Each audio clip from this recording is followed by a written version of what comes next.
Why did the valley feel so quiet?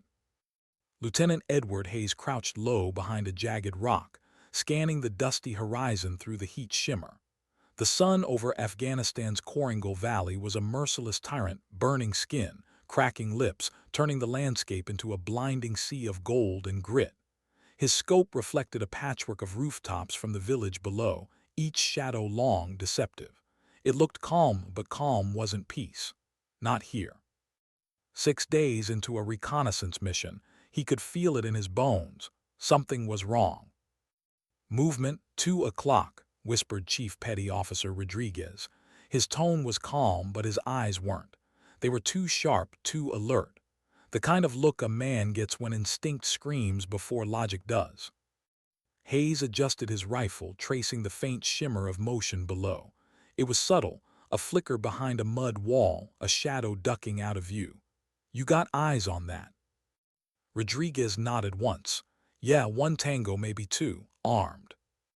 Hayes exhaled through his nose. What wasn't in the briefing was the number of fighters protecting them. Behind him, Wilson, the team's comms specialist, clicked his radio off after a quick scan. "Sir, I count 12 hostiles in the open. Weight correction 15. 15. Hayes felt his stomach tighten. 6 SEALs against 15 Taliban fighters. Not great odds, but manageable if the terrain cooperated.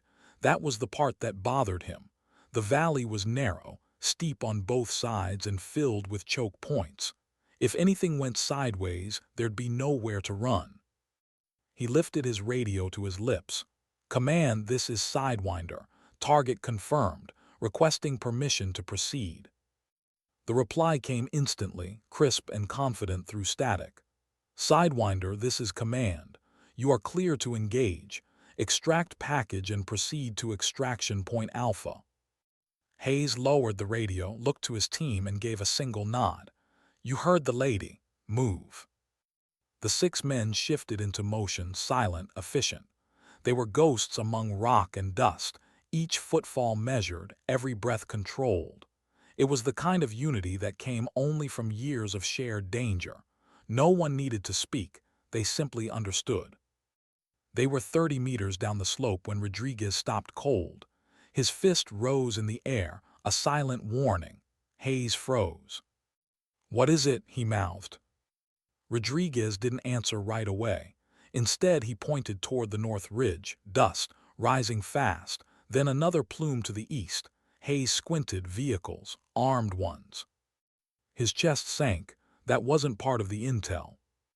The radio hissed again, but this time the voice was urgent, sharp-edged. "Sidewinder, be advised, satellite shows multiple vehicles converging on your position. Possible compromise. Abort mission.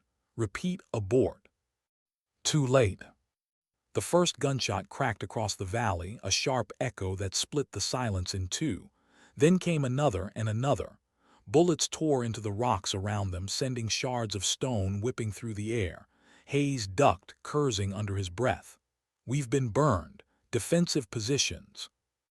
They scrambled for cover as automatic fire erupted from the ridges. The enemy had them surrounded before the fight had even started. Hayes returned fire, short bursts, controlled.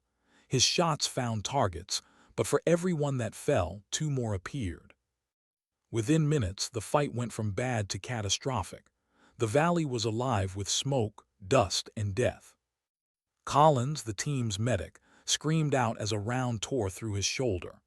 Wilson caught shrapnel from an RPG that detonated too close. Even Rodriguez, their unshakable rock, had blood streaking down his face from a graze. "Command, this is Sidewinder," Hayes shouted into his radio, voice raw. "We are taking heavy fire, 3 wounded. Request immediate air support." The response hit him like a stone. "Sidewinder, nearest air support is 20 minutes out. Hold position." 20 minutes. Hayes stared at the radio like it had betrayed him. 20 minutes in this kill box might as well be forever. He reloaded, heart hammering. "We're not gonna make 20 minutes." "Sir," Rodriguez yelled, pointing toward the east ridge. "They're setting up heavy weapons." Hayes followed his gaze. and felt the blood drain from his face. A DSHK heavy machine gun. Once that thing opened up, their cover would disintegrate like paper. "Command," he barked into the radio again. "Situation critical. We need immediate assist or extraction." The reply was command. The voice that came through was softer, cooler, female. "Sidewinder, this is Phantom. Hold your position. Support inbound." Hayes blinked. Phantom. That wasn't any call sign he recognized. He turned to Rodriguez. "Did you copy that?" Rodriguez rechecked his radio, frowning. "Who the hell is Phantom?" Before Hayes could answer, a single shot echoed across the valley, clean, crisp, almost surgical. The Taliban fighter manning the heavy gun dropped like a puppet with its strings cut. Another shot followed. Another body fell. Then silence for a heartbeat, then chaos. The unseen sniper began cutting through enemy positions one by one, precise, methodical, terrifyingly fast. Each shot found its mark. It was like death had learned patience. "Whoever that is," Hayes muttered, dragging Collins behind a rock, "they're buying us time." Rodriguez keyed the radio. "Phantom, this is Sidewinder. Thanks for the assist. What's your position?" Static crackled, then faint but clear. "Sidewinder, maintain your current position, creating extraction corridor. ETA 15 minutes. Rodriguez's eyes widened. "Sir, that's a woman." Hayes frowned. No female operators in this AO. His voice was disbelief and awe wrapped together. "Not like that." But the voice came again, steady as steel. "Keep your heads down, Sidewinder. I'll handle the rest." The SEALs worked to stabilize their wounded, using the sudden lull to reposition. The sniper fire kept the enemy off balance, but not for long. The Taliban adapted quickly, popping smoke grenades to break the sniper's line of sight. "They're learning," Rodriguez muttered. "We're down to 3 mags each." An RPG slammed into a nearby boulder, showering them with debris. Wilson cried out, gripping his bleeding leg. Hayes made a split-second decision. "We can't stay here. We move for the southeast ravine. Rodriguez on me. Wilson, drag Collins, move." They started to crawl when the radio crackled again. "Negative, Sidewinder. Enemy IEDs along that ravine. Hold position." Hayes slammed his fist into the ground. "Damn it." A bullet whined past his head, grazing his helmet. He stumbled, nearly falling.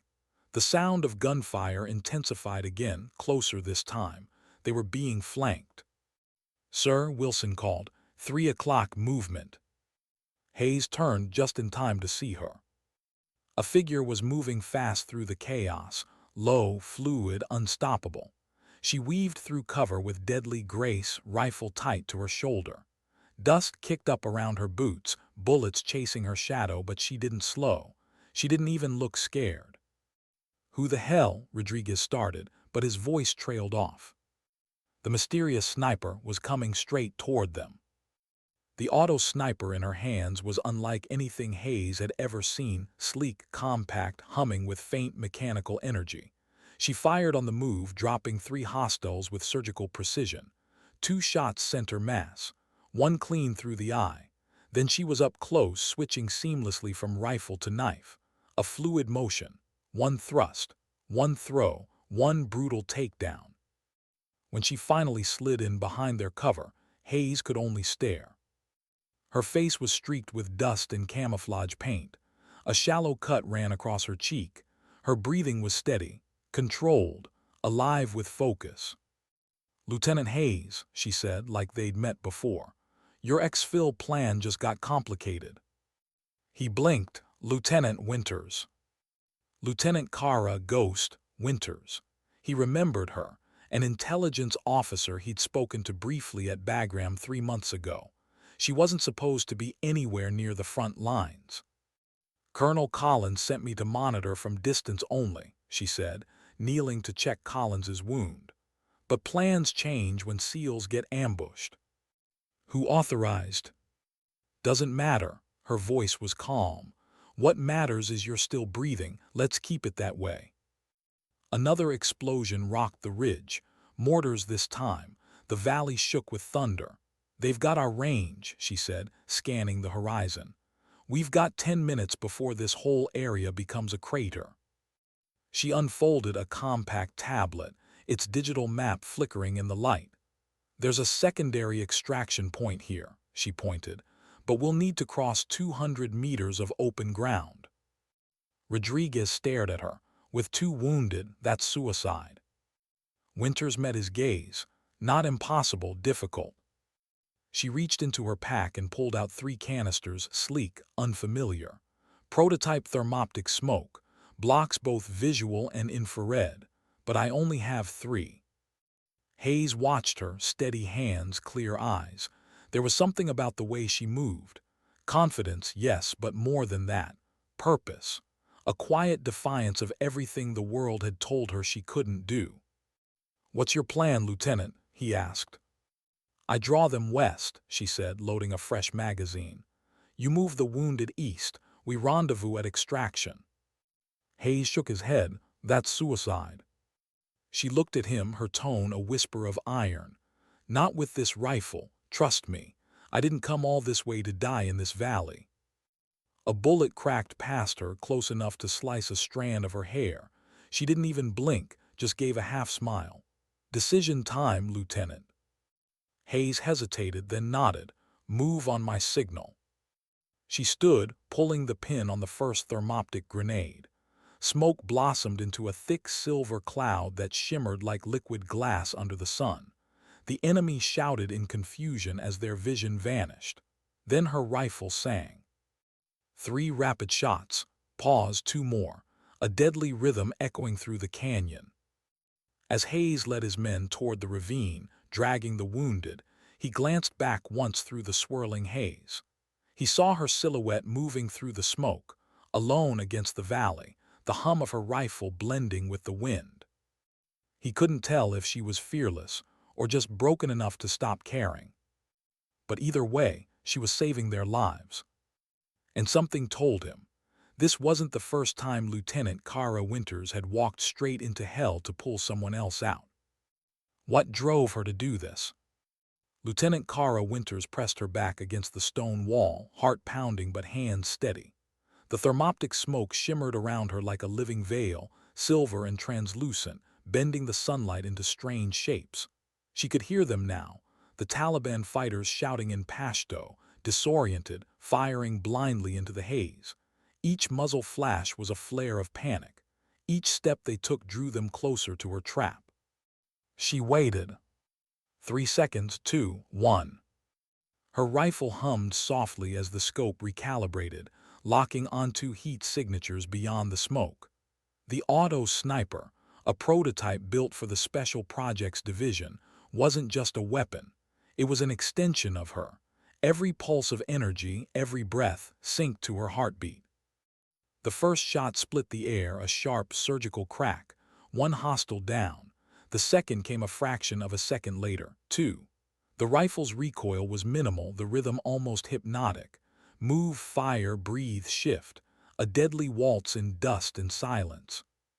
But beneath the precision, something darker stirred. A voice she hadn't silenced in years. "You said you'd never pick up another rifle." She exhaled through gritted teeth. "Not now." Her earpiece crackled with static. Hayes's voice faint but urgent. "Winters, we're halfway to Bravo. Collins fatting fast. What's your status?" She glanced down at her wrist-mounted timer. 3 minutes since they split. Too long. "Still breathing," she replied, keeping her tone measured. "Clearing your 6." "Copy that." She crouched low, moving between shattered walls and burned-out trucks. The heat was suffocating, every breath tasting of metal and smoke. But she pushed forward, always forward, because she couldn't fail again, not after Kandahar. Kandahar. She forced the thought away, but it bled through anyway. The last time she'd been deployed, she wasn't even supposed to be on the trigger. She'd been an analyst then, eyes on a screen, far from the fight. But when her convoy had been ambushed, when her commanding officer went down, she'd picked up his weapon and held the line. 11 hostiles neutralized, 0 survivors, and 1 civilian casualty. a child. That single memory haunted her like a shadow that never aged. She fired again, this time at point blank. The target fell soundlessly. She didn't blink. "Command," she whispered into the comm, switching to a secure channel. "This is Phantom. Sidewinder en route to Bravo with wounded. Enemy presence heavy but thinning. I'm moving to rejoin." There was a pause, then a voice, female, sharp, familiar. "Acknowledged, Phantom. Maintain your discretion. You were never there." "Understood," Winters said, though the words burned her throat. She wasn't supposed to exist. Phantom was a ghost operation, off-book, off-record. No commendations, no witnesses, no mistakes allowed. And yet mistakes were all she remembered. She took another breath and advanced, the smoke thinning as the afternoon wind tore through the valley. Through the veil she caught a glimpse of sunlight flashing off metal, an enemy rifle barrel aimed straight at her. She dove sideways as a burst of gunfire shredded the air where she'd just been. Rolling into cover, she cursed under her breath. Her rifle hummed a warning, low power. The heat sink was overloaded. "Come on," she muttered, ejecting the spent cell and slamming in another. The weapon reinitialized with a low chime. Footsteps multiple, closing fast. She looked around, broken terrain, no high ground. She'd be overrun in 30 seconds if she stayed. Her eyes darted to the western ridge, a steep climb, but it offered a view of both the village and the ravine. It would do. She moved. Every muscle screamed as she scrambled upward, loose rocks sliding beneath her boots. Bullets sparked off the stones around her, sending slivers into her arms. She ignored the pain, reached the top, dropped flat. Below her she could see the SEAL team moving through the ravine, small, staggered shapes dragging their wounded. Hayes led from the front, checking every corner, every shadow. His movements were sharp but heavy with exhaustion. He didn't know she was watching him, didn't know she'd made herself their shield. And she would be, until the end. Winter's status, Hayes' voice again, strained but calm. "In position, keep moving east, I'll cover your 6. "Copy, you got eyes on." "Don't worry about me, Lieutenant," her voice softened. "Just get them home." She adjusted her scope, tracking a group of fighters flanking the SEALs from the north. 5 targets, too far for conventional rifles, not for hers. The rifle's targeting system pulsed, then steadied. 5 shots, 5 bodies dropped like falling leaves. "Threat neutralized," she whispered. But her hand trembled slightly as she reloaded, not from fear, from the weight. Every life she took echoed through her, like ghosts whispering names she'd never know. And yet, every time she hesitated, someone else almost died. There was no clean side in this war, only choices, some loud, some silent. A sudden roar shook the air, a mortar impact somewhere to her left. The explosion sent dirt raining down over her. Then another, closer. The enemy was shifting fire toward her position. They'd found her. "Command, this is Phantom," she said, ducking low. "Enemy mortars ranging my grid, I'm compromised." "Negative on exfil," Command replied. "Sidewinder still within hot zone. You move, you lead them right to them." Winters gritted her teeth. "Then I'll make sure they don't follow." She cut the channel and looked toward the approaching smoke trails. The mortars were mounted near a cluster of trucks. A dozen fighters moved between them. She scanned for something, anything volatile. Then she saw it, a crate marked with faded red paint. Ammunition. She pulled a small detonator from her vest, thumbed the trigger and whispered, "Goodbye." The explosion was deafening. The entire ridge lit up in a ball of fire that rolled through the valley like thunder. She hit the ground, shielding her head as debris rained from the sky. When she looked up, the mortars were gone. So were half the fighters. Her ears rang. Her side ached where a shard of metal had grazed her ribs, but she was alive. Barely. She checked her comm again. "Sidewinder, this is Phantom. Ridge clear. You're good to move." Static answered her. Then Hayes' voice, barely audible through interference. "Phantom, status, smoke, can't." She tapped the earpiece. Nothing. Communication was dead. She looked toward the horizon where the seals had disappeared. She could either regroup with them or finish what she started. The remaining fighters were retreating toward the village, rallying for one last push. If she didn't stop them now, they'd catch Hayes before extraction. She picked up her rifle, chambered the last of her ammo, and whispered to herself, "Not this time." Then she ran. Downhill through the smoke and heat, her boots striking the earth in perfect rhythm. Each step burned, but she didn't stop. The world narrowed to targets and breath. She fired while moving, a controlled storm of precision and instinct. One fell, then another. She was a ghost, and the valley was her battlefield. But ghosts can bleed. A round clipped her arm, spinning her sideways. Pain flared white-hot. She crashed behind a broken wall, gasping. Blood soaked through her sleeve, sticky and warm. She pressed down, hissed through her teeth, and kept moving. There was no time to feel it. Minutes later, the last fighter in sight dropped. The gunfire faded. The only sound left was her breathing. She looked down at her trembling hands. The auto sniper hummed faintly, barrel glowing from heat. Around her, the valley that had been alive with violence moments ago was silent. She sat there for a moment, just breathing, staring into the empty horizon. The world looked too still for what had just happened, the kind of stillness that followed loss. She thought about Hayes and his men, about whether they made it, about whether any of this even mattered. Then she shook her head and stood. She still had to find them. The wind had shifted, carrying smoke and dust eastward. Somewhere in the distance, she thought she heard rotor blades, faint but real. Extraction. She started limping toward the sound, exhaustion clawing at every step. Her rifle hung heavy across her chest now, its once sleek weight feeling like penance. She reached the ravine minutes later, empty. Just blood trails, shell casings, and a few discarded bandages. They'd moved on. Good. That meant they were alive. But her relief was short-lived.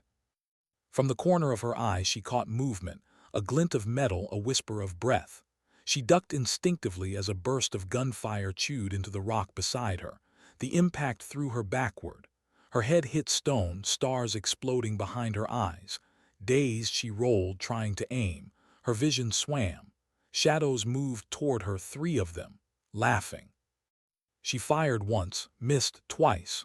One went down, the other 2 kept coming. Her weapon clicked empty. She reached for her sidearm, gone, lost somewhere in the climb. Her heart pounded, her mind raced. She could hear them closing in. Then a voice, faint over the wind. "Winter's down." Gunfire erupted from the ridge above. Controlled bursts, precise. The 2 attackers fell before they even turned. The air went still again. When she looked up, Hayes was there, covered in dust, eyes wide with disbelief. "You're insane," he said, sliding down to her position. "But damn, I'm glad you're on our side."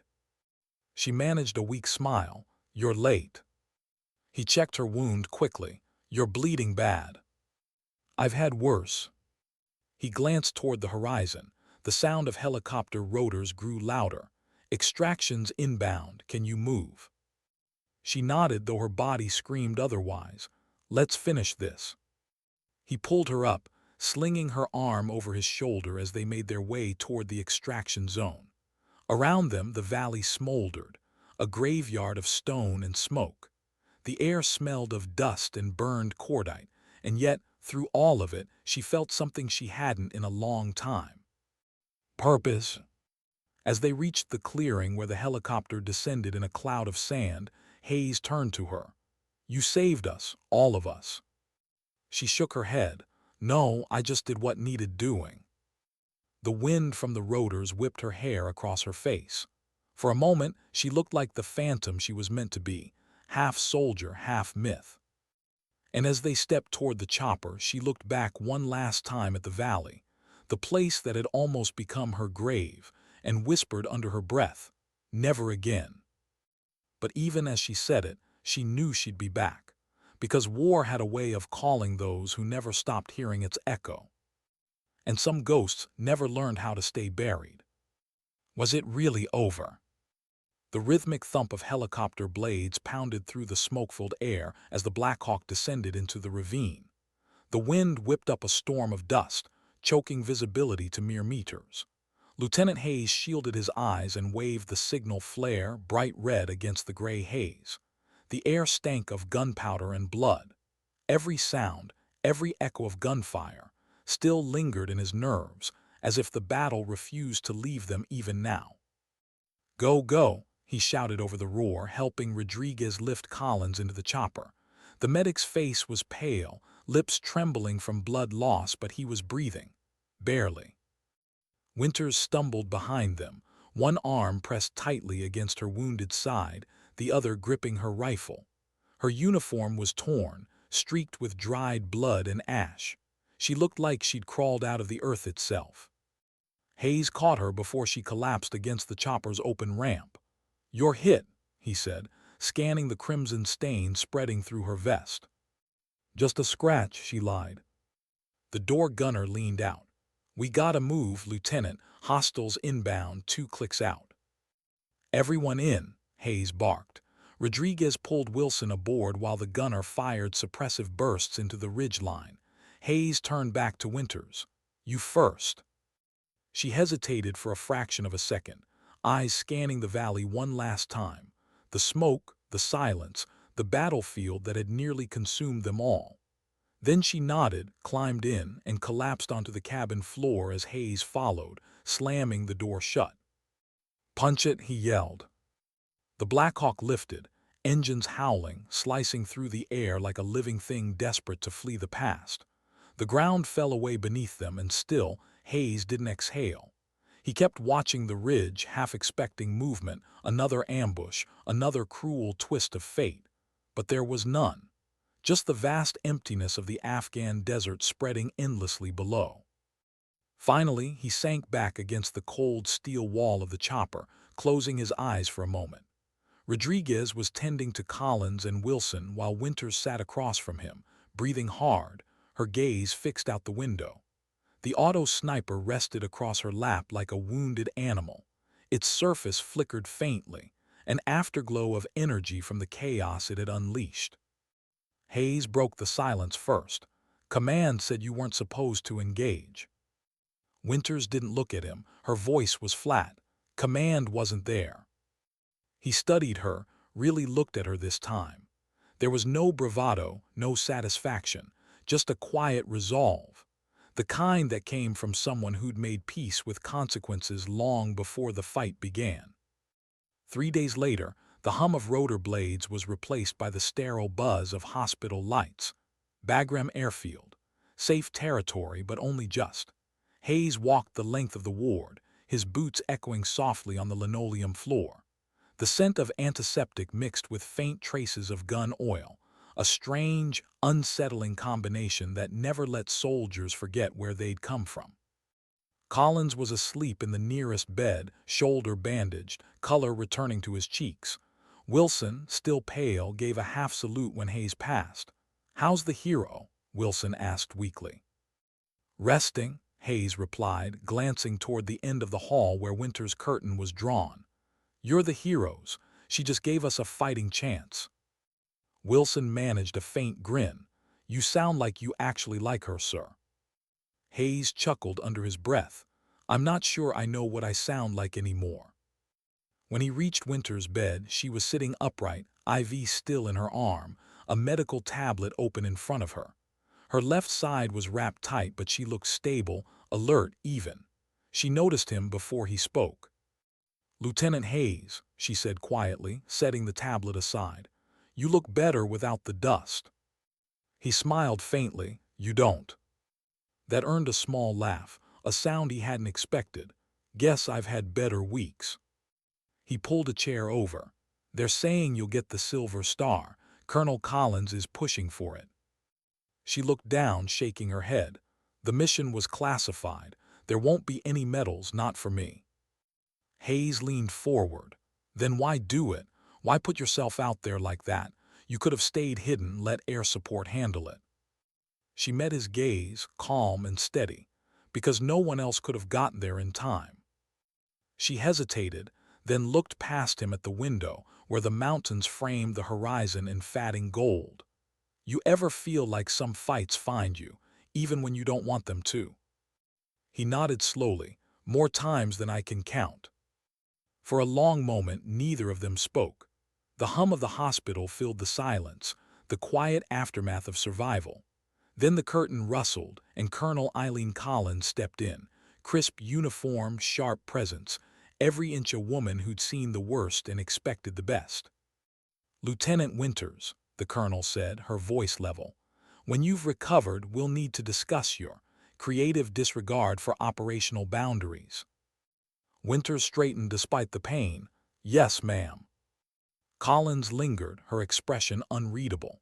Then, finally, she said, "The intel you recovered from that village confirmed 3 coordinated attack plans against coalition convoys. Estimated lives saved, over 200. Hayes's eyebrows lifted slightly, but Collins wasn't done. "Good work, Lieutenant," the colonel said softly, almost as if against her own instinct. Then she turned and left as quickly as she'd come. When the curtain fell back into place, Hayes looked at Winters again, a faint smirk tugging at the edge of his mouth. "So, you're still in trouble, but you saved 200 people. That's a hell of a contradiction." Winters leaned back, eyes half closed. "Story of my life." He studied her for another beat. "What happens now?" She followed his gaze to the corner of the room, where her rifle lay inside a secured case. The weapon that had turned the tide. The one that command wanted classified, buried, forgotten.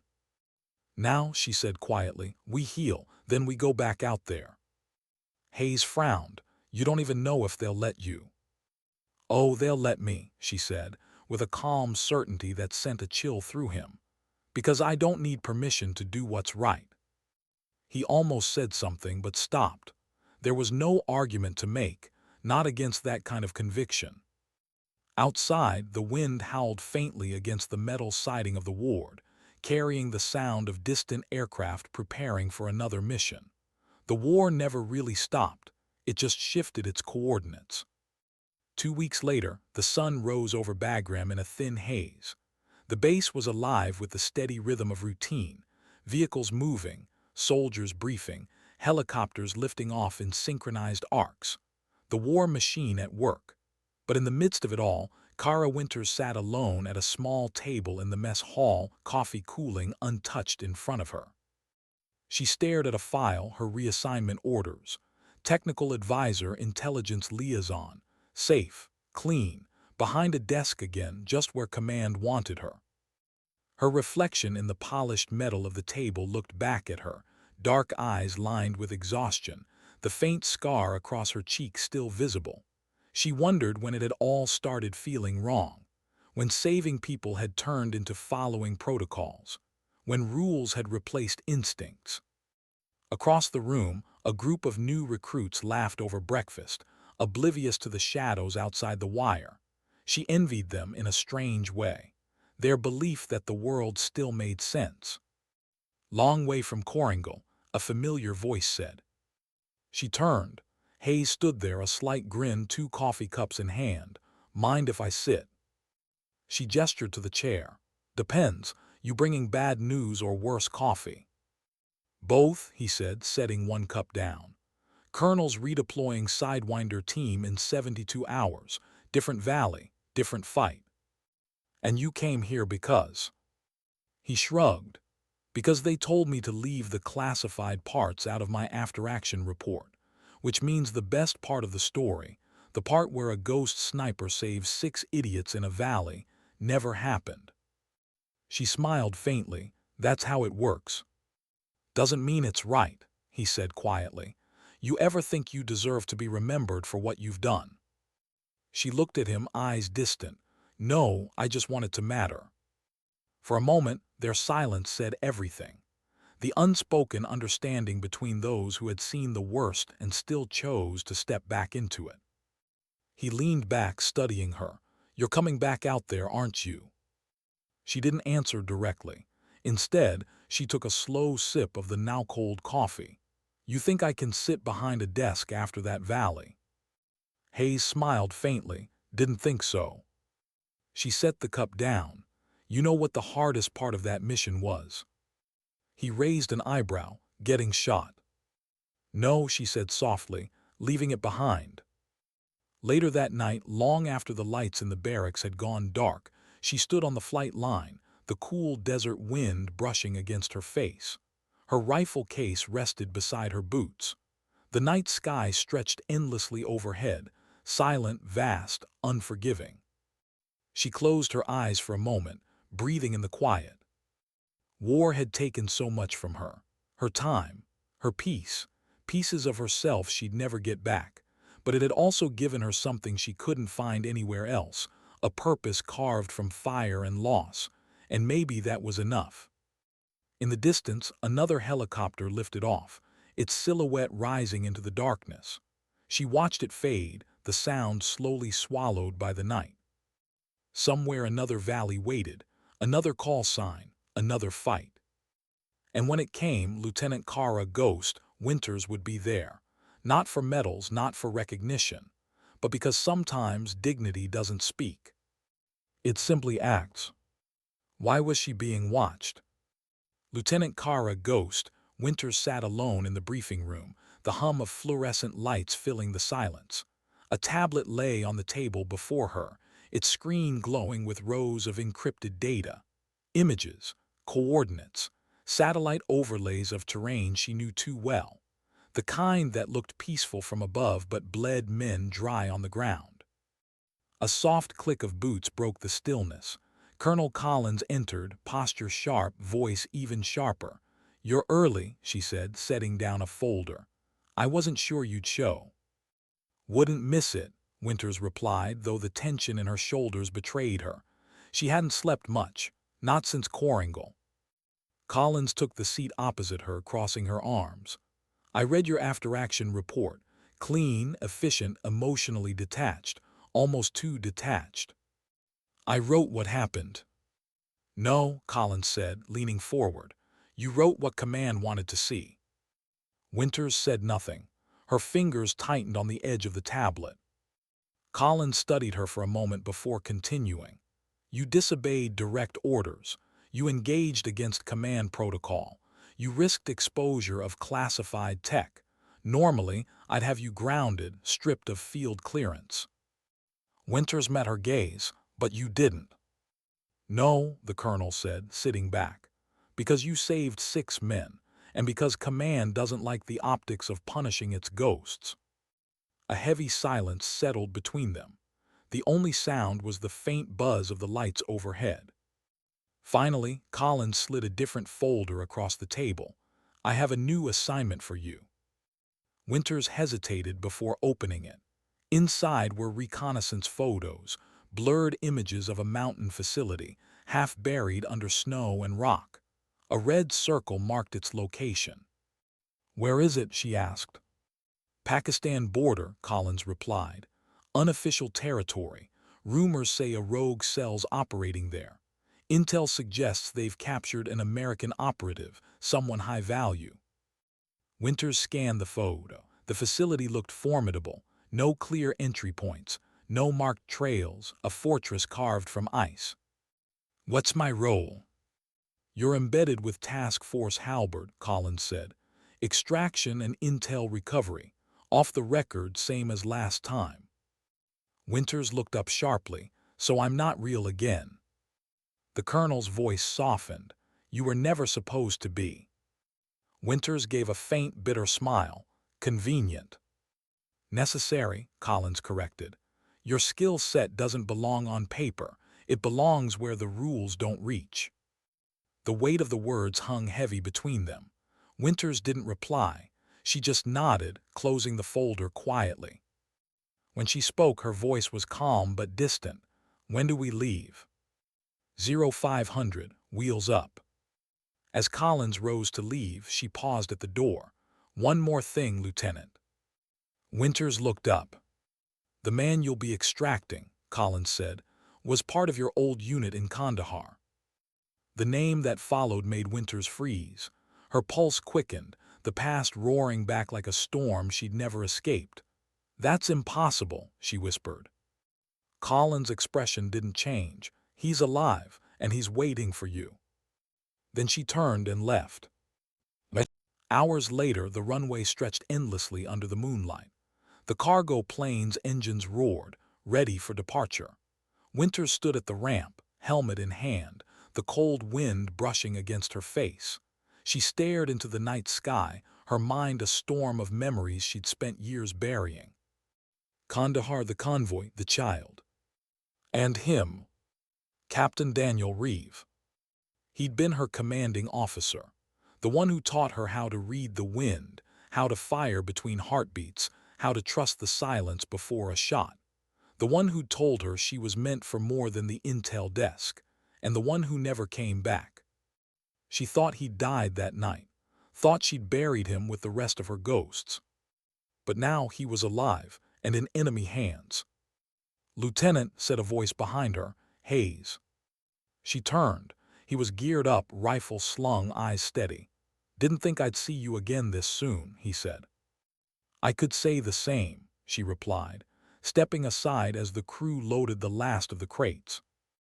"Colonel asked for me personally," he said. "Said you'd need someone you can trust." "Trust isn't my strong suit." He smiled faintly. "Guess that's why it works." They boarded the aircraft, strapping in as the engines thundered to life. The cargo bay vibrated with power, the kind of raw noise that made thoughts hard to hold. Still, Winters couldn't shake the image from her mind. Reeves' face, dirt-streaked, voice steady even as the world burned around them. "You said you'd never pick up another rifle." The words echoed again, unwelcome, unforgiving. She pushed the memory away and closed her eyes as the plane lifted into the dark. The mountains came into view just before dawn, jagged peaks slicing through a sky painted with streaks of violet and red. The temperature dropped sharply as the chopper descended toward a narrow plateau. Below, the snow gleamed like broken glass. The kind of cold that made breath visible, made fear tangible. Task Force halberd moved like shadows, their gear muffled and faces obscured by frost masks. Hayes took point, scanning the ridgeline through thermal optics. Winters moved behind him, her auto sniper secured across her chest. "Base is 2 clicks north," Hayes said, voice low through the comms. "We move silent, no contact unless necessary." "Copy that," Winters replied. They advanced through the snow, boots crunching softly against ice. The wind howled like a warning across the peaks. Every few seconds she glanced at her scanner, a faint pulse indicating Reeves' last known signal, still alive, still waiting. She didn't know if she was ready to see him, or if he'd even recognize who she'd become. An hour in, they reached the ridge overlooking the compound. Winters dropped prone, setting up her rifle. Through the scope, she could see the facility sprawled below, a cluster of metal and concrete half hidden beneath snow drifts. Guards patrolled the perimeter, their breath visible in the cold. A communications tower blinked faintly in the distance. "There," she said softly. "3 guards east tower, 2 by the main gate." Hayes nodded. "Copy. Rodriguez set demo charges on the comms relay. We'll need a blackout when we move." Winters kept scanning. Her breath fogged the scope lens, forcing her to wipe it clean, but then she froze. Movement.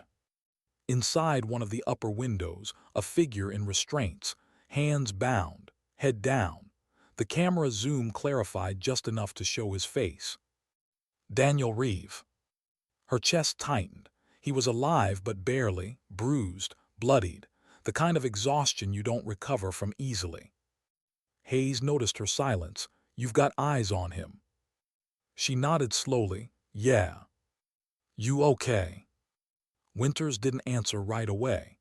Then quietly she said, "He taught me how to shoot." That was all she offered. The plan went into motion fast. Rodriguez's charges detonated with precision, cutting comms, plunging the compound into confusion. Alarms blared. Halberd moved in from the south. Hayes signaled her. Now. Winters exhaled, steadying her breath. Copy. Her rifle cracked once, twice, 3 times. Each shot dropped a guard before they could even aim. She moved methodically, breath synchronized with the recoil, each pull of the trigger a heartbeat closer to the man in that room. By the time they breached the north entrance, gunfire filled the corridors. The fight was tight, brutal, personal. The sound of boots against metal, shouts, the metallic clang of empty shells hitting cold floors. Winters led the upper team, cutting through hallways lit by flickering red alarms. She moved like she'd done it 1,000 times because she had. Different war, same ghosts. They found him in a cell at the far end of the hall. Reeve lifted his head weakly as the door blew open, his voice a hoarse whisper. Kara. For a second she couldn't move, couldn't breathe. The years between them collapsed into that single word. Captain, she said softly, stepping into the cell. He smiled faintly, even through the pain. Took you long enough. Hayes appeared behind her, scanning the corridor. We're out of time. Copy, she said, pulling Reeve's arm over her shoulder. Move. They made it as far as the courtyard before the next explosion hit, an RPG slamming into the west tower. The blast wave knocked them off balance, throwing snow and debris into the air. Gunfire erupted from every direction. The extraction plan had just turned into survival. Contact left, Hayes shouted, opening fire. Winters dragged Reeve behind a concrete barrier, returning fire with surgical precision. The auto sniper roared in her hands, its hum deepening as the system overheated. Every shot tore through the night, sparks flashing like lightning in a snowstorm. But there were too many of them. For every enemy down, 2 more took position. The compound burned around them, the wind carrying smoke and screams across the ice. Reeve looked at her, voice strained. You should have left me. She shook her head. Not an option. You don't get it, Kara, he said. They weren't keeping me alive to negotiate. They wanted me to tell them about you. She froze. What? His voice was almost drowned by gunfire. They know who Phantom is. The words hit her harder than the blast. For the first time since Coringal, she felt real fear, not for herself, but for what that meant. Winters, Hayes shouted, we're surrounded. She looked at him, then at Reeve, weak, bleeding, fatting fast. The sky above them burned red with tracer fire. The world had collapsed into noise and chaos, but beneath it all her voice came calm and sure. Then we make them believe the ghost is real. She rose from cover, shoulders squared, rifle steady, eyes cold as the mountain wind. And as the enemy closed in, her weapon sang again, each shot a heartbeat, each kill a promise that she would not be erased. Not this time. Why would she step into the open when stepping back meant survival? Winters stood, shoulders a hard line against the storm of bullets. Snow hissed where rounds struck the frozen earth around her. The compound's lights flickered and died like stars being snuffed. For a moment the world narrowed to the mechanics of the rifle in her hands, the hum, the bite of recoil, the tiny red dot that made decisions for her faster than thought. She had never liked being watched, but there was a strange comfort in being seen for who she was. If being Phantom made them all pause, made the enemies hesitate, then she would become the silhouette that saved men. For every shot she fired she imagined someone else living, faces she'd never meet, children who would grow up, fathers who would come home. Not because there was redemption in killing, but because sometimes the only moral act left in a rotten calculus was survival for the innocent. That thought steadied her finger. She moved like a wraith between overturned crates and smoking vehicles, each step deliberate. Hayes and Rodriguez, with a small team covering, were dragging Reeve, more shell than man, toward the extraction point. Reeve's breath was shallow, his fingers numb, but his eyes burned with a soldier's stubbornness. Kara, he rasped, voice threadbare, you shouldn't have. Save it, she said, voice low. You taught me better than that. His attempt at a laugh died. Pain clouded his features. He gripped her wrist as if the world might be made of that small, human contact. "You did what you had to. Don't make them pay more." She wanted to promise him everything. Instead she spat, "Then stand up." He managed a half move and she half dragged him, each step measured, each breath a stolen thing. Behind them, Halberd fought like men who knew every alleyway to death, skirmishes up close, knives and fists where bullets jammed. The compound had become a cage of sound. Screams, orders, the metallic percussion of 1,000 small deaths. Mortar smoke curled like a demon's tail, and somewhere in the blur of red alarm lights, Winters saw a child's toy half buried in snow, a small plastic soldier, its colors flayed by dirt. It made her stomach uncoil with shame and resolve. 2 minutes to LZ, Rodriguez said, breath like steam. "You see how many?" Hayes asked. "Too many," Rodriguez muttered. "They've got reinforcements coming in from the North Ridge." Winters looked up. Black silhouettes cut the sky, figures descending across the slope to hem them in. The extraction was a promise but also a firing range. The Blackhawk would hover, toss a ladder and teeth would find them as easily as wind finds a chaff. She thought of thermoptic smoke again, tiny miracles that let men slip through sight. She thought of the rocket crate she detonated before, of the heat and sound, and how afterwards the valley had been quieter. Quiet was relative. A burst from the west tore into the scaffolding near them. Hayes swore, returning fire, but in the chaos 2 foes closed from flank. Winters moved and fired, every round a sentence. She saw one man fall and keep falling like his knees had no idea how to stop. The other lunged, face a mask, blade flashing. She sidestepped and knocked the blade aside with the butt of her rifle, then the muzzle swung and the man went down. No glamour, no hero's pose, just the small, filthy arithmetic of life and death. They reached the courtyard where the extraction hummed, a lift zone cluttered with snow, debris, and the viscera of armored men. The Blackhawk's downblast was a hurricane. Snow resembled sea spray. The door gunners churned rounds into ridgelines as long-range shooters tried to pick off anything that moved. The chopper's belly was a mouth. Getting in was the last honest risk. Hayes got Reeve to the ramp first, pulling him inside as Winters covered their approach. The gunner barked, 2 more, and turned to give suppressive fire. Rodriguez dove, sliding into the cabin with a spray of snow and sweat. Winters ran to the last steps, then froze. A silhouette crouched at the lip of the rooftop, heavy weapon in hand, DSHK pointed like an accusation straight at the chopper. If that gun fired, the helicopter would roll like a tossed coin.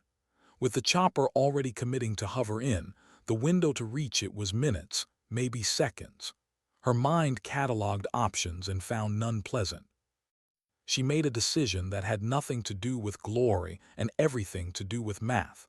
Put herself between the gun and the chopper. "Go," she screamed to Hayes, and then she was running up the stairwell toward the gunner. The stairwell was a slide of ice and shrapnel, bullets stitched through wood and metal. Her breath came ragged. The DSHK cracked, a tracer slit the air. Men fell, snow flurries of bodies. She switched shoulders as a round grazed her back, and the slide of her boot found purchase on something that crumpled beneath the frozen plate. The rooftop opened like a wound above them. The gunner saw her and cursed, the words almost lost beneath the Blackhawk's engine. Winters didn't think then. Soldiers rarely had the luxury. She dove, one split-second decision, forward not back, and slammed into the gun mount.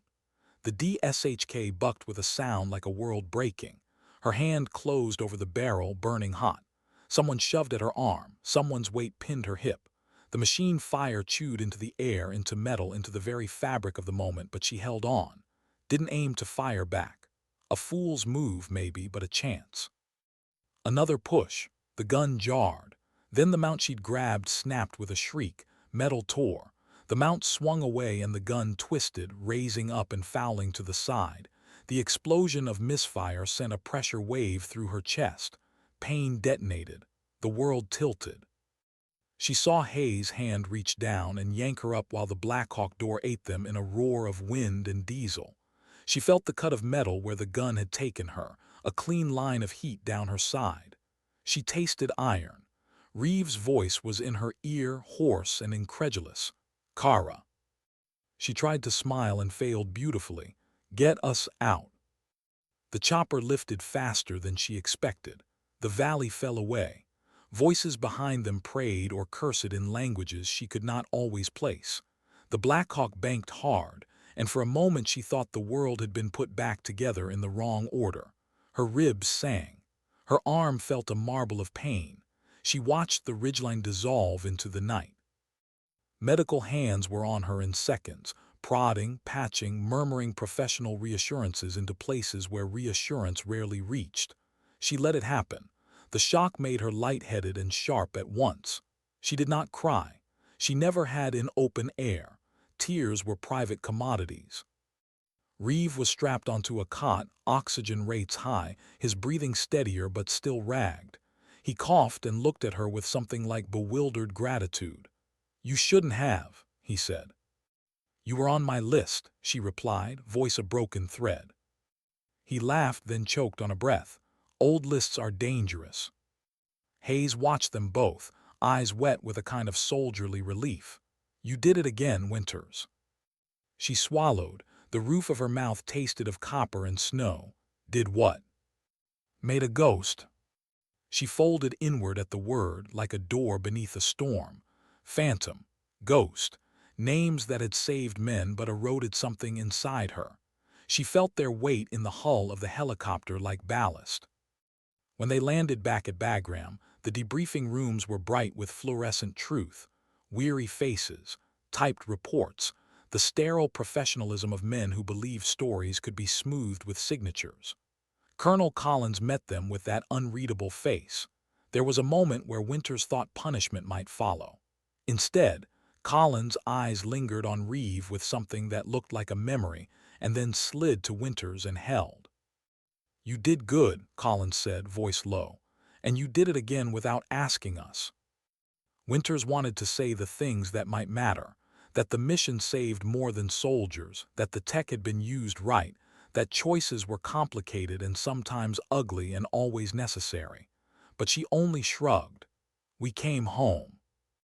That night she sat on the edge of the medical ward cot and let the adrenaline burn out of her. The wound along her side had been stitched, but the stitchwork could not repair the part of her that had been folded into a machine and reassembled. She thought of the toy in the snow, and the way funerals had become too common a thing in her life.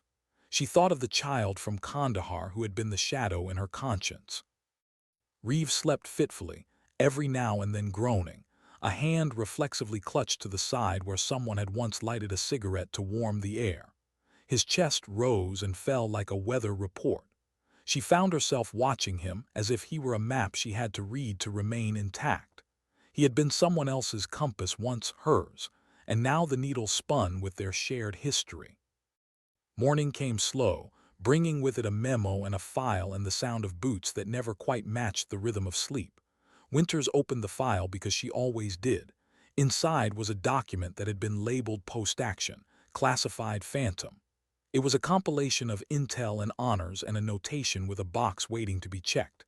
Recommend for commendation, no/yes. The box for no was already circled in pencil in a handwriting she recognized, Collins. The reason, operational deniability. She closed the file and stared at the ceiling. Heroism in their world was often a ledger, not a narrative. She had saved lives and yet been told she must not be visible. It would have been easy to rage. Instead, she felt the quiet ache of someone who knew what had to be done and could no longer pretend that recognition was the point. Down the hallway came Hayes, carrying 2 cups of coffee, a soldier's attempt at solace. He sat and handed one to her without asking. His eyes were softer this morning, as if the night had sanded the edges. "You okay?" he asked. She took a sip, too hot, the taste bitter and perfect. "I'll heal." He studied her for a long second, then said, "You could disappear, you know. Just check out and go quiet." The offer was not a trick. It was a chance to be unseen after being seen. Winters thought of that, of living behind a desk, of the lullabies of intelligence reports, of not being required to step into the open and hold back hell with a rifle. And yet, a life lived safely was a life that allowed monsters to keep walking. She set the cup down and met his gaze. "Someone has to act," she said softly. "Sometimes dignity doesn't speak, it simply acts." Hayes nodded like a man who'd just been taught the truth of a small parable. "Then act, Winters," he said, "but not alone." She looked out over the base, the horizon smeared with the promises of future fights, somewhere between dawn and duty. Her wound throbbed, her conscience throbbed more. There were names she'd promised to keep, faces she could not forget. There was also the murderous machinery of geopolitics, command decisions, classified weapons, men and women who were used and then left in the dark. Neither she nor Hayes spoke of what would come next, because words were cheap where blood had been spent. But between them a tacit pact formed, not with a handshake but with the shared exhaustion of survivors. They would return to the field when needed. They would carry ghosts like satchels, out of sight and yet always there. They both understood the truth. Victory here had cost them more than they could account in medals. Sometimes the ledger balanced in public and bled quietly in private. But if the calculation saved lives, if it kept a child from being orphaned, a village from being erased, then in some small part the balance was bearable. Winters closed her eyes and let the sun warm her face. The war had given her no answers, only obligations. She felt the pull, the magnetic drag of duty, and she understood, with the simple clarity that sometimes comes at the edge of exhaustion, that this was who she had become. A ghost who acted. What do you do when the ghosts you made start following you back? 2 months after the mountain raid, Lieutenant Kara Winters found herself in a place she no longer recognized, a world where silence had shape. The war had quieted for her, but only on paper. The reports said she was on temporary leave. The psychologists wrote excellent cognitive function, mild post-combat dissociation. Command called it reassignment pending. But she knew what it really meant: containment. They didn't trust what they couldn't control. She sat in a dim barracks office at Bagram, the ceiling fan spinning lazily above her. Her side still ached where the bullet had grazed her ribs. The scar, pale and clean, was healing faster than the rest of her. A stack of manila folders sat untouched on her desk, files stamped restricted, internal review, and phantom. Every label another reminder that she existed in the cracks of classified spaces. Outside, engines rumbled, aircraft rose and fell, men shouted. Life went on. War never waited for anyone to make sense of it. She exhaled, rubbing the bridge of her nose. Sleep had become a stranger again. Each time she closed her eyes, the valley came back, the sound of gunfire, Reeves' fatting voice, the flash of fire through snow, the whisper that always came after. "You said you'd never pick up another rifle." The door creaked open. Hayes stepped in, wearing civilian fatigues. His beard was thicker, his face drawn from long hours. "Still staring at the walls?" he asked. "Walls are quieter than people," she replied. He pulled up a chair and sat backward on it, elbows on the backrest. "They want us for debrief number 12. She didn't move. "Another one." "Yeah, command wants to confirm your timeline again. Guess they think if they make you repeat it enough, the story might change." Winters gave a humorless smile. "Maybe they're hopping. I'll say I imagined it all." He leaned closer. "They can bury a report, but they can't bury what happened out there. We both saw it." She looked at him then, eyes hollow but fierce. "Doesn't matter what we saw. If it doesn't fit the narrative, it never happened." He nodded slowly. "So what now?" She picked up a folder, flipped it open. "Now we do what soldiers always do when command loses faith." "Which is?" "Find something worth believing in again." The debriefing room was the color of fatigue, gray walls, fluorescent hum, a digital recorder blinking red. Colonel Collins sat at the head of the table, her posture as rigid as her reputation. Two intelligence officers flanked her, their faces neutral, their pens ready to dissect. Winters and Hayes sat side by side. Collins began without ceremony. "You violated operational directives. Again. You used classified weaponry in open conflict. You engaged beyond authorization and acted independently of command." Hayes opened his mouth, but Collins cut him off with a raised hand. "You both disobeyed orders, and yet—" She slid a printed image across the table, a satellite photograph, a compound reduced to ash. "Because of your actions, that cell no longer exists, along with the facility responsible for 3 separate attacks on Allied convoys. Estimated lives saved, over 300. She folded her hands. "Tell me, Lieutenant, how do I discipline a ghost?" Winters didn't look at the photo. Her voice was quiet. "You don't." The room fell silent. The two intelligence officers exchanged uncertain glances. Collins sighed, leaning back. "You're being transferred, both of you." Hayes frowned. "To where?"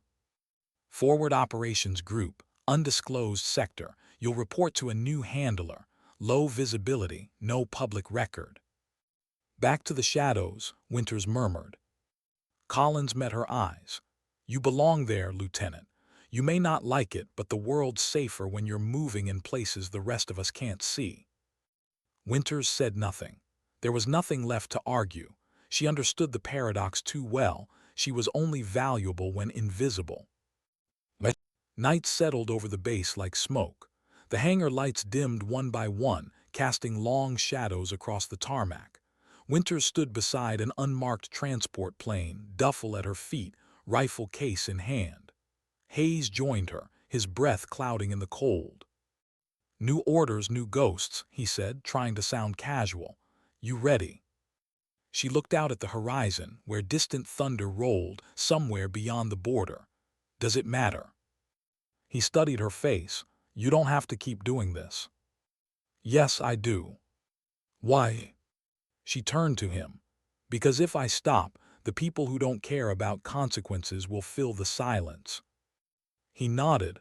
"That's not much of a reason to keep fighting." "It's the only one I've got left." They boarded the plane in silence. The interior smelled of oil and cold metal.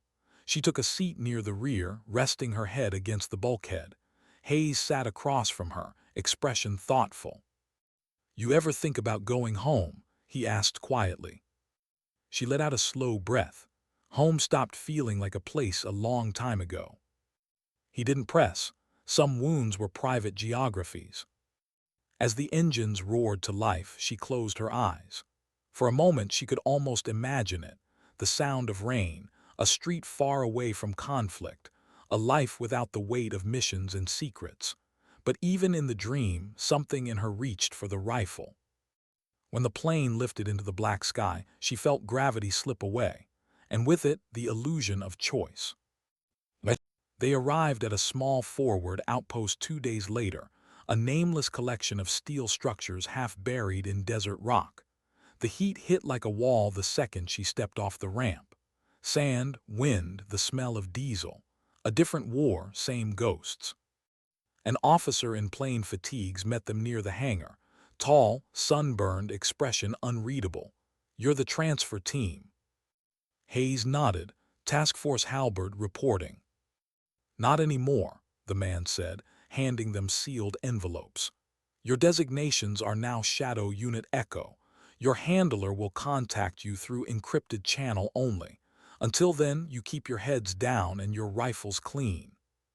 He turned to leave, then paused. "Oh, and Lieutenant Winters." She looked up. "You're not invisible anymore." That sentence hung in the air long after he walked away. Days bled into nights at the outpost. Training, scouting, maintenance. The kind of monotony that wrapped danger in routine. But something was different now. The base felt watched. Drones patrolled overhead more often than usual. Communications were delayed. Files disappeared. Command was moving pieces in a game she wasn't allowed to see. One evening, while checking weapons inventory, Winters found a folder tucked beneath her rifle case.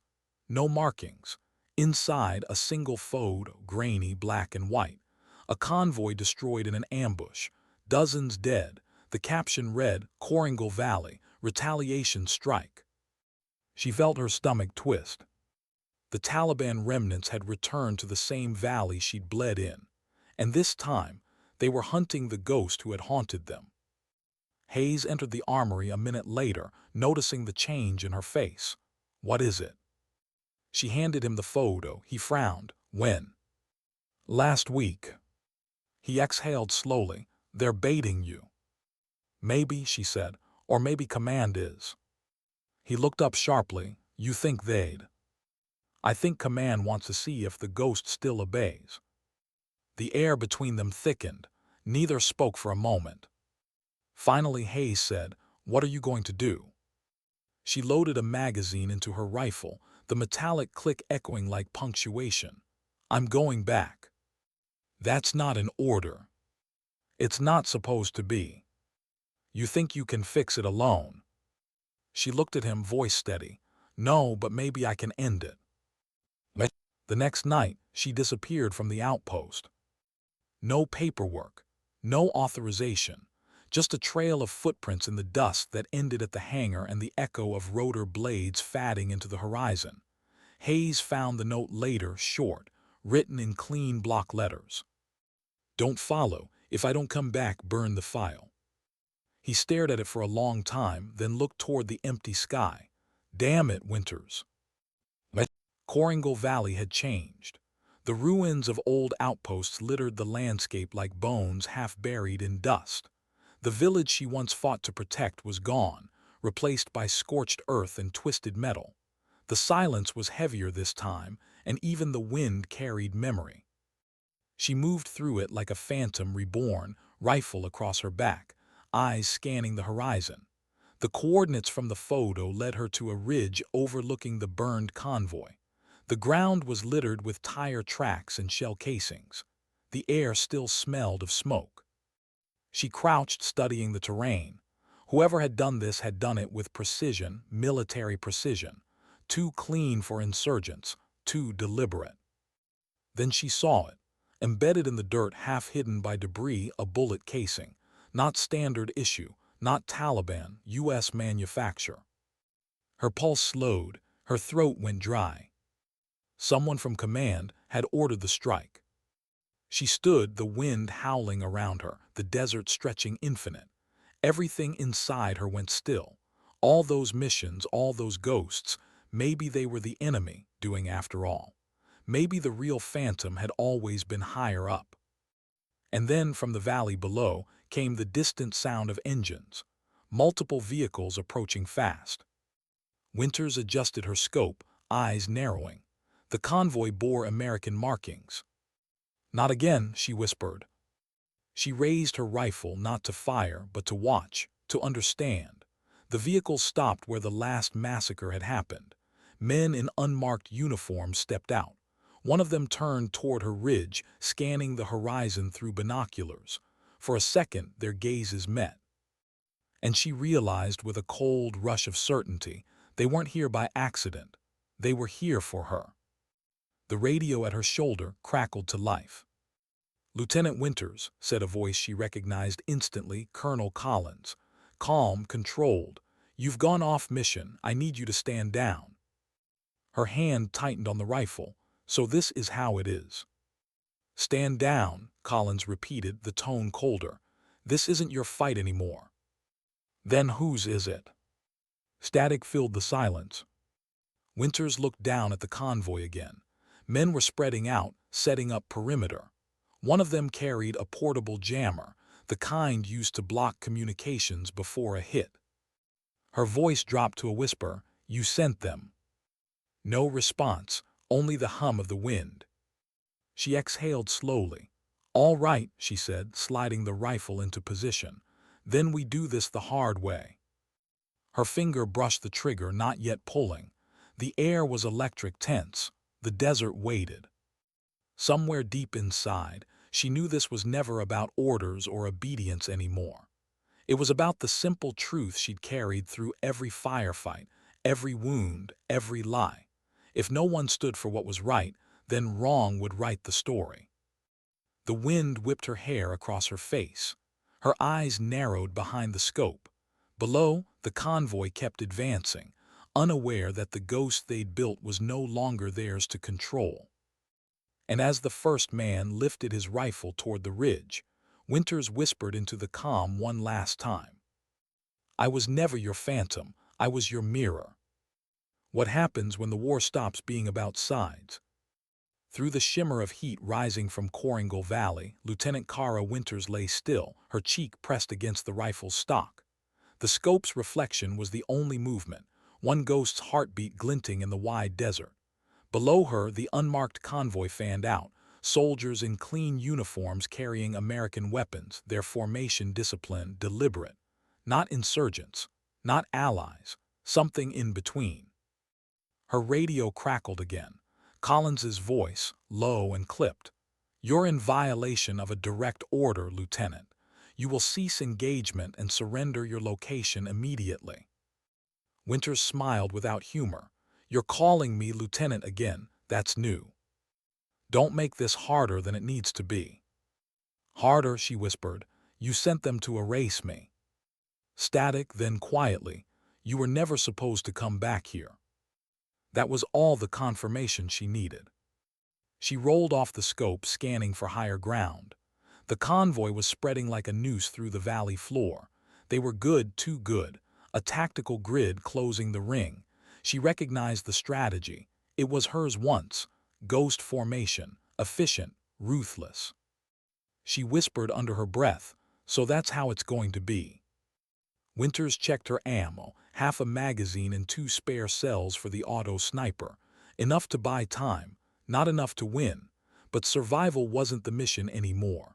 Truth was. She switched frequencies. "Hayes, do you copy?" For a moment nothing, then a burst of static. "Kara, Jesus, where are you? You dropped off the grid 2 nights ago." "I'm back in Coringal." "What, why the hell?" "They're coming, Hayes, not them, our own." Silence, then in his voice disbelief tangled with anger.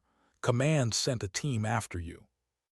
"They're not calling it that, but you and I know what it looks like." "Stand down, let me talk to Collins." Winters smiled thinly. "She's already talking to me." He cursed softly. "Tell me what you need." "Proof," she said. "Command covered up the strike that killed the convoy last week. They're cleaning up the trail, me included. If I don't make it, you need to find that data core in the northern relay bunker. Coordinates are encrypted in my mission log." "Kara, don't." The radio cut out before he could finish. The jammers were active. She was alone again. The convoy halted 200 meters below her ridge. Dust spiraled around the lead vehicle as the soldiers dismounted. Their movements were precise, professional, and chillingly silent. Winters adjusted her scope and zoomed in on the commander, a man in his 40s, clean-cut, mirrored sunglasses, body armor too new to have seen combat. But the patch on his shoulder caught her eye, a black insignia shaped like a falcon's wing. Shadow Unit Echo, her unit. Her breath caught. "No," she whispered, "you can't be serious." Collins hadn't reassigned her to Echo, she had replaced her. The commander raised a hand, signaling the team to split, half advancing toward the ridge, half flanking from the east. It was textbook Ghost protocol, the same tactics she'd written, taught, perfected. They were hunting her with her own playbook. For a long moment she didn't move. The irony burned deeper than fear. Then the old instincts kicked in. She set a trip charge behind her, a shaped pulse mine, low-yield, directional. Not to kill, just to warn. A soldier's way of saying, "You're close but not close enough." Then she crawled back toward the edge of the ridge, every movement quiet, deliberate, patient. The world shrank to sound, the whisper of sand, the rhythm of her pulse, the wind cutting through her gear. Through the scope she watched the first team climb. Their movements mirrored her own from years past. Silent steps, triangular advance. The perfection of training turned against its architect. She waited until they hit the halfway mark before she fired. One shot, center mass. The point man dropped. The others froze, instincts kicking in, rifles up, scanning the ridgeline. Another shot, shoulder hit. A third, leg wound, non-lethal, calculated. She wasn't there to kill her own. She wanted them to ask who was pulling the trigger. But the commander below didn't hesitate. His radio crackled orders, sharp and efficient. Suppressive fire pushed the ridge. Machine gun bursts shredded the slope. Dust exploded around her. Winters rolled back, tucking behind a rock outcropping, grit stinging her face. The sound was deafening. The past alive again. For a split second she saw Kandahar, the ambush, the screams, the child. And then she was back. The pulse mine detonated, a thunderous crack that threw smoke and dust into the air. Chaos, confusion. She used it to slip away, moving laterally across the ridge to a secondary vantage point. Her side screamed with pain, but she kept going. Pain was just the cost of breathing now. As the smoke cleared, she spotted the commander again, barking into his mic, trying to regain control. His movements were too crisp, too confident. Not a man acting under orders, a man executing his own. She zoomed in on his face, locking the scope. Through the distortion of heat, something familiar flickered in his expression. The way he scanned the horizon. The way his hand hovered near his pistol, not his rifle. Recognition slammed into her chest. Captain Daniel Reeve. Alive again. The scope slipped as her grip faltered. For a second she thought her mind was fracturing, showing her ghosts as punishment for defiance. But the face was unmistakable. The man she'd dragged out of that mountain, the one she'd watched bleed out, the one who'd told her the enemy wanted Phantom's identity. He was the enemy now. Her throat went dry. What did they do to you? She watched as Reeve lifted his radio and spoke into it. Visual on Phantom's last known. Move in, no hesitation. The voice carried through her earpiece, crisp and clear. Not a hostage, a commander. Her stomach turned. You son of a... A burst of gunfire cut her off, rounds tearing through her cover. She ducked, rolling downslope, dirt and rocks scraping against her palms. The sound was too close now. They were almost on her position. Winters sprinted toward the ravine, lungs burning, heart hammering against her ribs. The desert floor blurred beneath her boots. Every instinct screamed to disappear, but rage pulled her forward. She wanted answers. She slid into the ravine, rifle up, scanning. Shadows moved along the upper edges. She could hear radio chatter, Reeve's voice again. Target is contained. End it clean. She found a narrow crevice between rocks and ducked inside, switching her rifle to low-power mode. The faint blue hum cast light across her face. She took a slow breath, forcing herself to think. Reeve wasn't working alone. No field commander could mobilize a kill team this cleanly.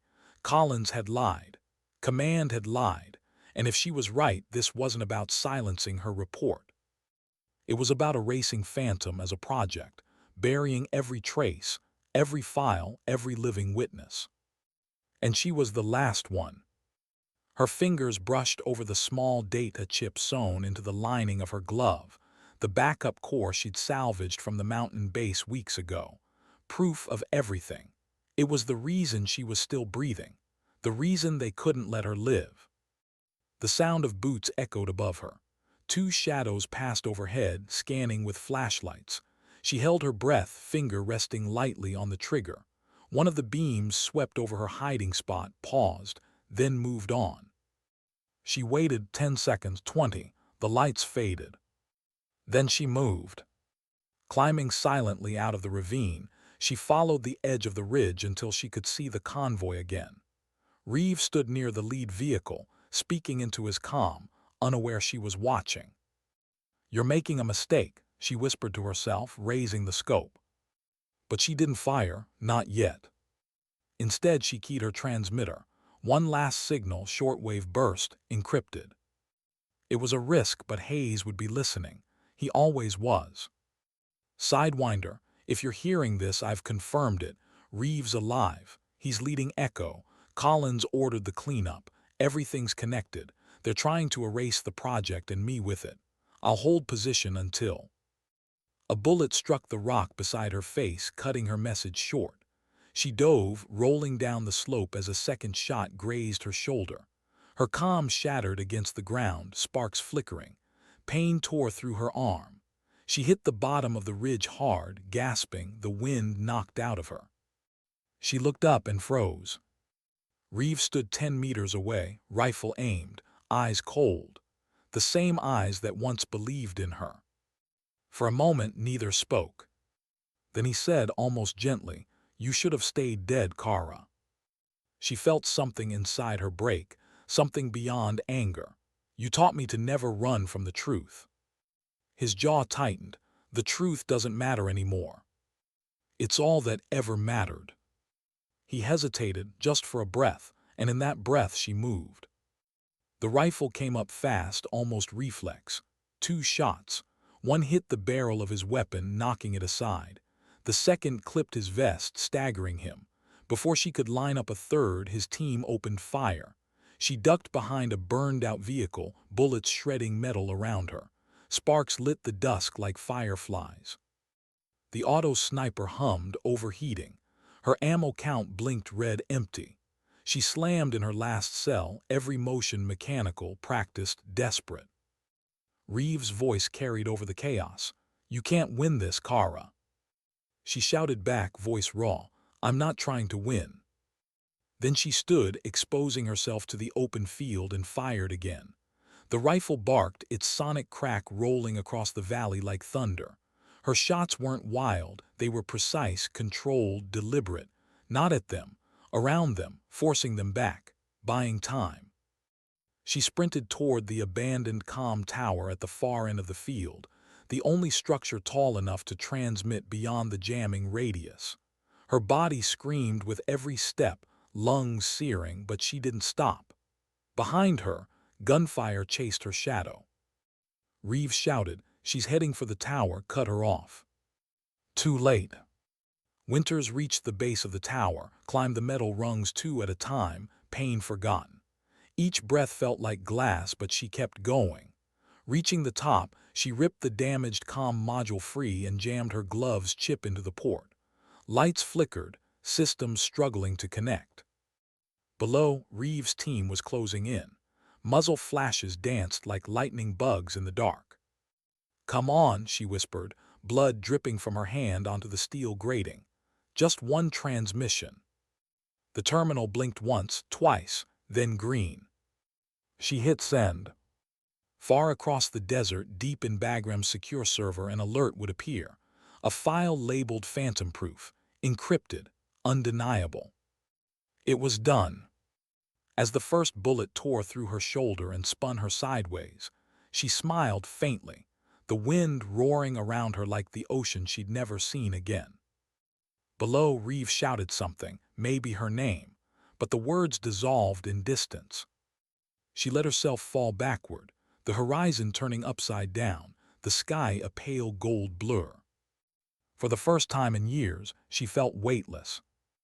And as the ground rushed to meet her, the last thought that passed through her mind wasn't of missions or medals or ghosts. It was of the valley, the day it had all begun, and the quiet realization that sometimes the only way to kill a lie was to die telling the truth. Was she dead? The first thing she felt was weight, heavy, cold, pressing down. Then the sound, a low, rhythmic pulse that wasn't her own heartbeat but close enough to fool her into believing it was. The sterile scent hit next, antiseptic, filtered air, the faint buzz of fluorescent light. She opened her eyes to a world blurred by white ceiling tiles. Bagram Medical again. Voices drifted in from somewhere nearby, distant, cautious. She shouldn't have survived that fall. She shouldn't have survived half of what she's done. The voices faded, replaced by silence. Her body ached in a dozen places, each one alive with pain. She tried to sit up and failed. Her left arm was bound tight. Her shoulder was wrapped, ribs braced. Her right leg splinted. A machine beeped softly beside her, tracking the rhythm she could no longer trust. Then a figure appeared at the doorway, Hayes. He looked older, or maybe it was just that she finally saw how much he'd aged trying to keep her alive. His eyes found hers, relief flashing across his face before he masked it with that soldier's restraint. "You're supposed to be dead," he said softly. She managed a weak smile. "I disappoint people for a living." He sat beside her bed, resting his elbows on his knees. "You jumped off a tower. You're lucky the sand caught most of the impact." "Lucky," she repeated, tasting the word. "That's one way to describe it." For a moment, neither spoke. The room buzzed faintly with machines doing what bodies couldn't anymore. Outside, the faint rumble of jets cut through the distance. Hayes broke the silence. "Your transmission went through." Her eyes opened wider. "The file." He nodded. "Phantom, proof. The servers locked it down before command could scrub it. Encryption you used, nobody can crack it without authorization keys." "Who has the keys?" He gave her a knowing look. "You do." Her head sank back into the pillow. The air left her chest in a slow exhale. Then it worked. "Yeah," Hayes said, "and it's chaos up there. Collins has been pulled into closed hearings. Echo unit's been grounded pending investigation. Reeve," he stopped, hesitating. She looked at him. "Say it." "He's in custody, alive, barely." She closed her eyes, jaw tightening. "He was supposed to be dead years ago." "He probably should have been," Hayes said quietly. "But command has a habit of resurrecting its monsters when it suits them." She didn't answer. The memory of his face through the scope flickered again. The disbelief, the conflict, the moment he'd realized she wasn't just running, she was exposing everything. "He was one of us," she said softly. "Not anymore." She opened her eyes again, finding Hayes watching her. "And what about me?" He hesitated before replying. "Right now, they don't know what to do with you. You're too valuable to court-martial, too dangerous to promote." She gave a soft, humorless laugh. "So back to being a ghost." He smiled faintly. "Maybe the world needs one." Days passed. The desert outside was relentless, sun and sand burning through the horizon like memory itself. Inside, recovery came slow. Each day the medics tested her reflexes. Each night the nightmares came back, valleys, explosions, the sound of Reeves' voice echoing through her skull. But something inside her was different now. Lighter, maybe, or just emptied out. For years she had carried guilt like a weapon. Now all she had left was truth, and truth, she realized, was heavier. One afternoon, Colonel Collins came to her room. The door opened quietly, as if she didn't want anyone to know she was there. No guards, no file in hand, just a woman in a wrinkled uniform with eyes that had seen too much. "You look terrible," Collins said softly. Winters smirked. "I'll take that as progress." The colonel stepped closer, standing at the foot of the bed. "You know what you did."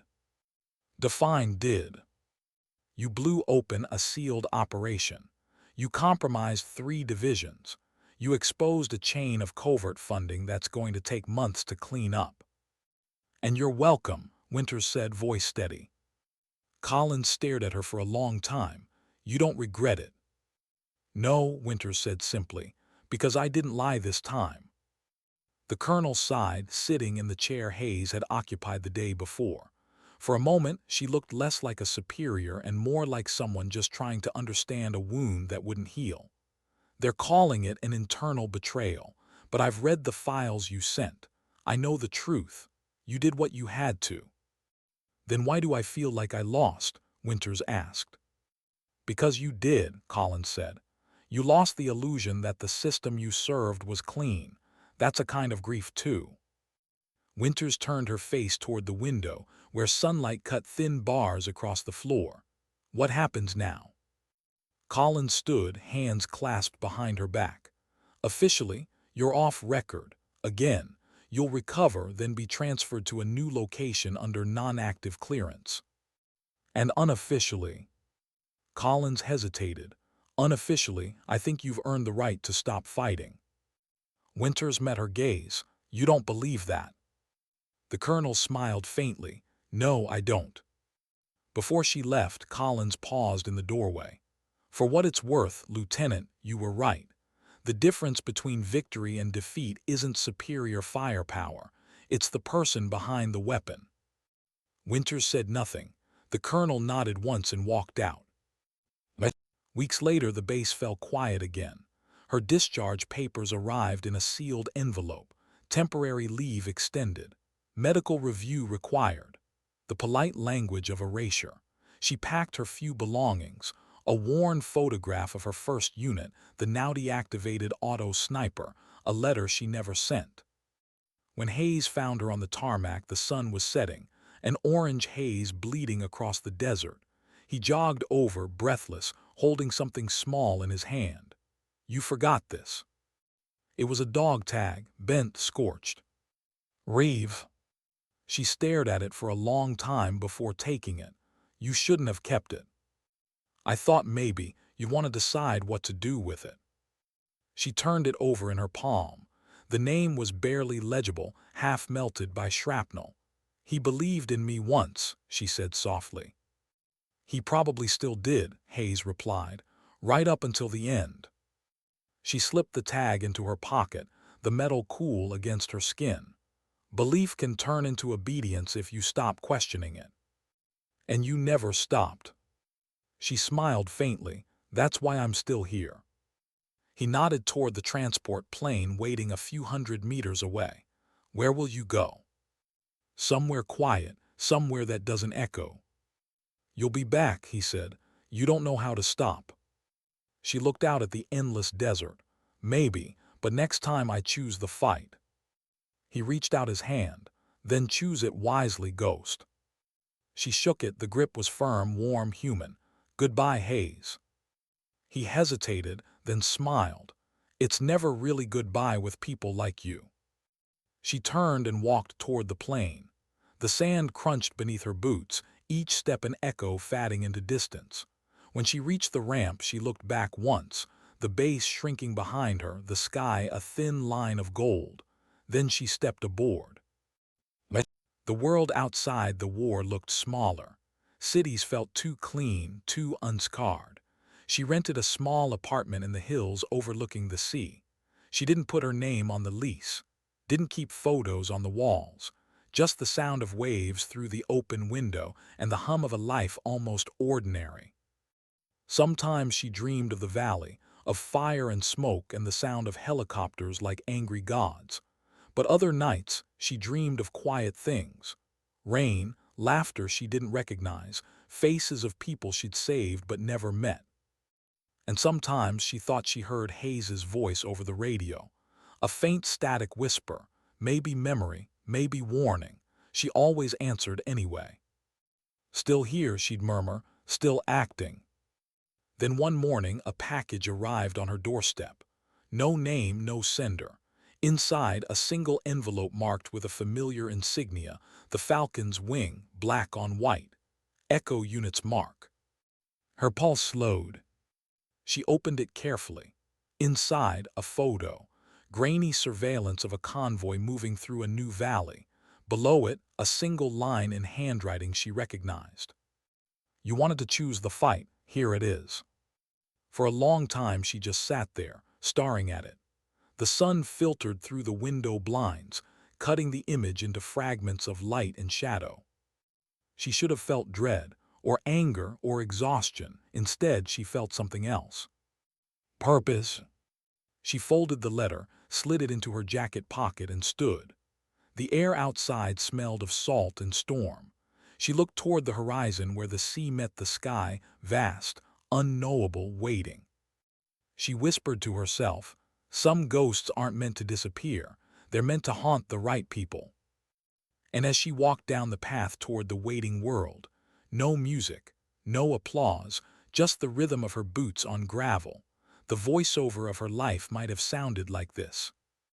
You can't erase conscience with classification. You can't silence truth with command. The war isn't about flags or enemies. It's about the moments when someone decides to stand alone and say, enough. Sometimes dignity doesn't speak. It simply acts. The wind carried her words away. The horizon swallowed her silhouette. And the ghost of Coringal walked once more into history, unseen, unheard, but never forgotten.